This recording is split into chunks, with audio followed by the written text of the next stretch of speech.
பிரபல நடிகை தேவயானி அவர்களின் மகள் பிரியங்கா ராஜகுமாரன் தற்போது தமிழ் சினிமாவில் கதாநாயகியாக அறிமுகமாகியுள்ளார்.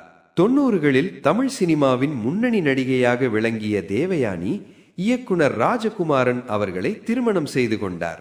திருமணத்திற்கு பிறகு சில குறிப்பிட்ட கதாபாத்திரங்களில் மட்டுமே நடித்த அவர் பின்னர் குடும்ப வாழ்க்கையில் கவனம் செலுத்தி சினிமாவிலிருந்து விலகி வாழ்ந்து வந்தார். அதன் பிறகு தனது மகள் இனியாவை இசை நிகழ்ச்சிகளில் அறிமுகப்படுத்திய தேவயானி தற்போது தனது இன்னொரு கனவையும் நனவாக்கியுள்ளார். அதாவது தேவயானியின் இரண்டாவது மகள் பிரியங்கா ராஜகுமாரன் நடிகர் பிரசாந்த் நடித்து வரும் புதிய படத்தில் கதாநாயகியாக அறிமுகமாகிறார். ரஞ்சன் தி அட்வொகேட் திரைப்படத்தின் மூலம் அவர் ஹீரோயினாக அறிமுகமாகிறார். இந்த படம் பிரசாந்தின் தந்தை தியாகராஜன் இயக்குகிறார்.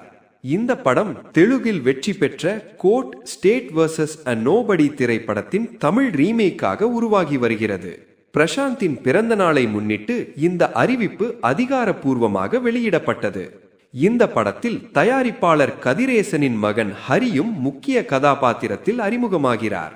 சமூக பிரச்சனைகளை மையமாக கொண்ட கோர்ட் டிராமாவாக இந்த படம் உருவாகி வருகிறது.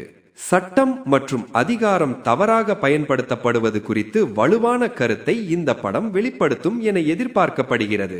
தெலுங்கில் இந்த கதை விமர்சனம் மற்றும் வசூல் ரீதியாகவும் பெரிய வெற்றி பெற்றது குறிப்பிடத்தக்கது.